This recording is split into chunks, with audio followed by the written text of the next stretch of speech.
Hey everybody, it's Lotus D. Come sit with me. Let's chat for a minute. Unwind. Let's talk about the day's events, shall we? Or in this case, let's talk about compatibility, because that's what we've been talking about. We've been talking about, we on what, day 6? Woo woo! Okay, we ain't playing up in here. We got it going on. We are moving on to the next conversation. Uh, in this case, not the next conversation, but the next communication when it comes to compatibility. And what does that look like when it is done the right way? Okay.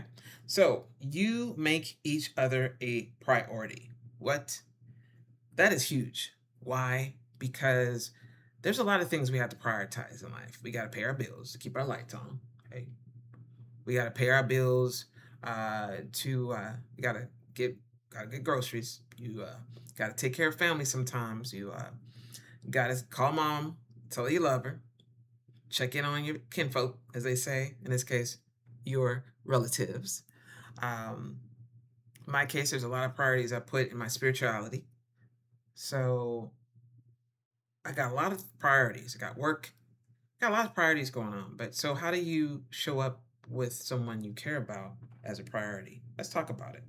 Life gets busy between daily tasks, work obligations, maintaining other relationships, right? But you may not always feel devoted as much as time as your partner as you want to be. However, compatible partners find ways to prioritize each other even when times are short. Let me tell you an example. All right, so I get an hour of lunch every day. Being with my partner, having them be able to meet me for lunch when they get a chance, even if it's once a week or twice a week, would be very advantageous to me and would just be making me happy. It would make me very happy. And I think that's what I'm trying to say. You find ways of appeasing, or even not just appeasing, because you're just not trying to do it just superficial, but you're doing it because you care. You're doing it because you want to. And sometimes you do it because you can, right? But if you prioritize something, that means you put it to the list. You got a long list of stuff to do. That person should be on that list somewhere, hopefully at the top of that list. And sometimes it does have to be that they have to take a back step to your job. If you have a certain job at certain hours you work and things of that nature, and they work certain hours, because maybe they're in retail or maybe they're in medical field or whatever it may be.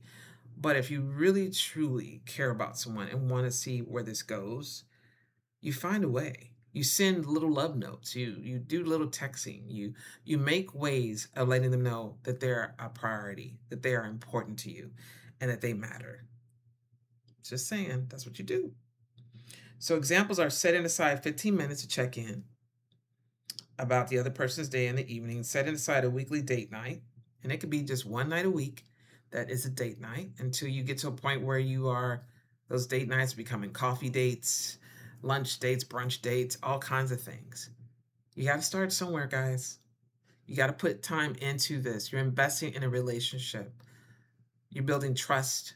And you're doing it with kindness and in a calm spirit. And you're getting to a point where you really truly want to know about their core values and what they want to do with their future aspirations, because you want to share yours with them and you hope they align together. You just do. Because when you aren't honest and you say they do and they don't, it comes out. So that's why you have to be what? Unapologetically you, and be true to yourself. All right.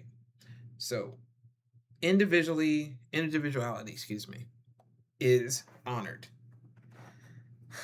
Just talked about that kind of sorta, but I enjoy my time separately. I don't always have to be underneath somebody. Now there are a couple of my friends that are living together. They're not married yet, but they are definitely working towards perhaps that in the future.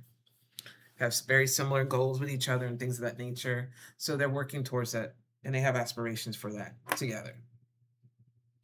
Um, the biggest thing I can say is that when when I go see one of my good friends, my bestie actually, when I go see her partner definitely is there. If he's there, hopefully, sometimes he's not, because he works out of town.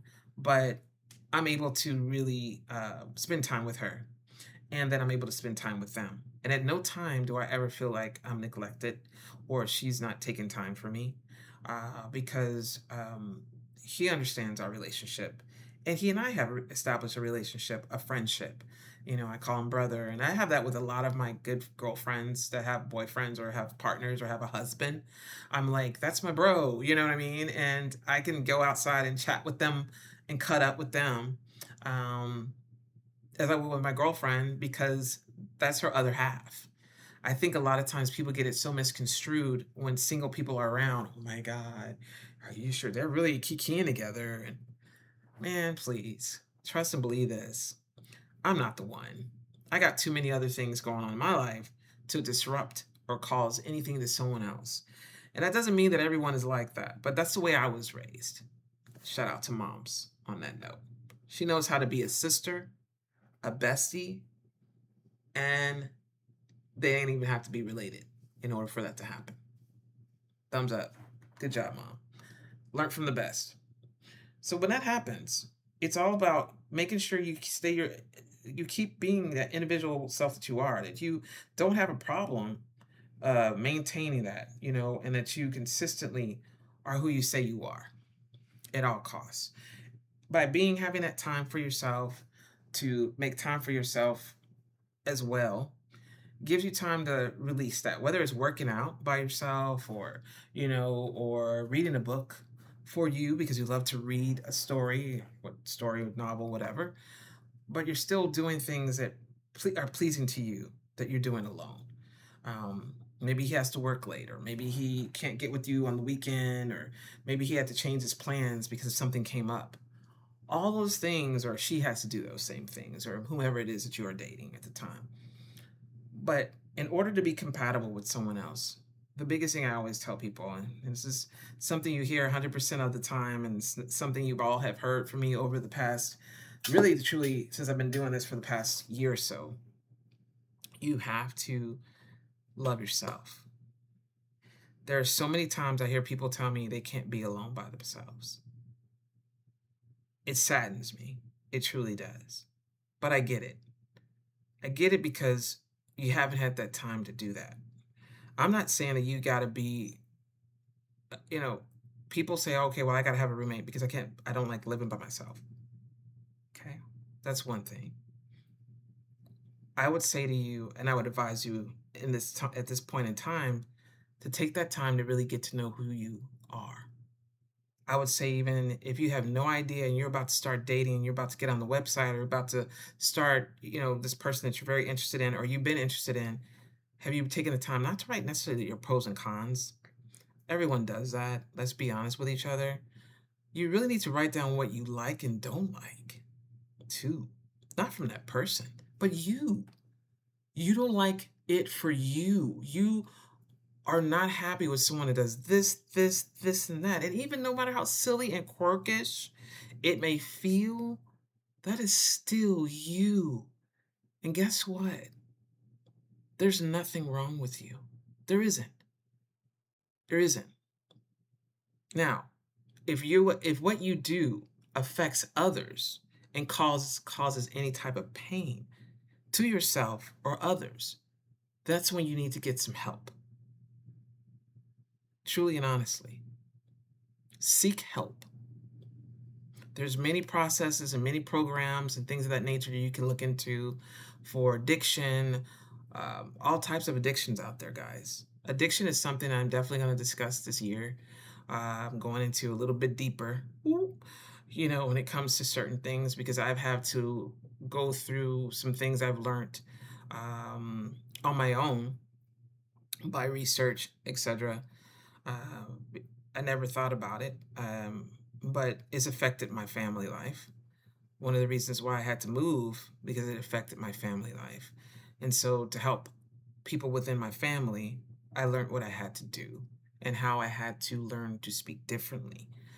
But all in all, what I'm saying is, you have to know who you are before you start up in a relationship.